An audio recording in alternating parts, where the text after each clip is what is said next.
63 മണിക്കൂറൊക്കെയാണ് ഈ വിമാനം യൂറോപ്പിലെ പല ഫ്യൂവൽ സ്റ്റേഷനുകളിലും പോയിട്ടാണ് വന്നത്. C-17 പോലെ ഗ്ലോബ് മാസ്റ്റർ പോലൊരു ഡിഫൻസിൻ്റെ വിമാനത്തിൻ്റെ ഉള്ളിലെ യാത്ര എന്ന് പറയുന്നത് എത്രമാത്രം ദുർഘടം. That's a cargo flight. അതൊരു കാർഗോ ഫ്ലൈറ്റാണ്, അതൊരു പാസഞ്ചർ ഫ്ലൈറ്റ് അല്ല. അങ്ങനെ ഒരു കാർഗോ ഫ്ലൈറ്റിൽ ഈ വാഗൺ ട്രാജഡി എന്നൊക്കെ നമ്മൾ പറഞ്ഞതുപോലെ ആകാശത്തെ ഒരു ഫ്ലൈറ്റ് ട്രാജഡി ആയിട്ടാണ് അവരെ കൊണ്ടുവന്നിരിക്കുന്നത്. അവരിൽ പലരും ഒരു നേരത്തെ ടോയ്ലറ്റ് മാത്രം ഉപയോഗിക്കാൻ വിധിക്കപ്പെട്ടവരാണ് എന്നുള്ളതാണ്. മുട്ടിൽ ഇഴഞ്ഞ് ടോയ്ലറ്റിൽ പോയി, അതും അത്യന്തം വൃത്തിഹീനമായ ടോയ്ലറ്റിൽ പോയി തിരിച്ചു വന്നിരിക്കേണ്ടി വരുന്ന ഒരു ഇന്ത്യക്കാരൻ്റെ അവസ്ഥ എന്നുള്ളത് അത്യന്തം ദയനീയമാണ്. നമുക്ക് പറയാം, അവൻ അനധികൃതമായി കുടിയേറിയവനല്ലേ, അവൻ ഇങ്ങനെ വേണം. ഞാൻ അതുകൊണ്ടാണ് പറഞ്ഞത്, ഇന്ത്യയുടെ നിയമവ്യവസ്ഥ അനുസരിച്ച് അവനൊരു ക്രിമിനൽ അല്ല, അവനൊരു ഇന്ത്യൻ പൗരനാണ്, അവനൊരു ഇല്ലീഗൽ ഇമിഗ്രൻ്റ് ആണ്.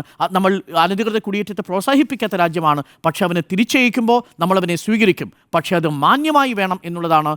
കാരണം അത് ഇന്ത്യ രാജ്യത്തിൻ്റെ പരമാധികാരം, സൊവറിറ്റിയുടെ റെസ്പെക്റ്റാണ്, അതിനെ ആദരിക്കലാണ്, ഇന്ത്യൻ പൗരൻ്റെ അന്തസ്സിനെ, ഡിഗ്നിറ്റിയെ മാനിക്കലാണ്. അതാണ് യഥാർത്ഥത്തിൽ US സ്റ്റേറ്റ് ഡിപ്പാർട്ട്മെൻറ്റ് ചെയ്യാതെ പോയത് എന്നുള്ളതാണ്. എന്തായാലും നരേന്ദ്രമോദി ആ വിഷയത്തിൽ പ്രതികരിക്കേണ്ടിയിരുന്നു. നിർഭാഗ്യവശാൽ അതിൻ്റെ ഫലം നമ്മൾ കാണുന്നില്ല. 3 തവണയും ഇന്ത്യയുടെ സിവിലിയൻ എയർപോർട്ടിലേക്ക് അമേരിക്കയുടെ C-17 ഗ്ലോബ് മാസ്റ്റർ ഡിഫൻസ് വിമാനം പറന്നിറങ്ങി എന്നുള്ളത് ഗുരുതരമായ പരമാധികാരത്തിന്മേലുള്ള കടന്നുകയറ്റമാണ് എന്ന് തന്നെയാണ് എൻ്റെ ടേക്ക്.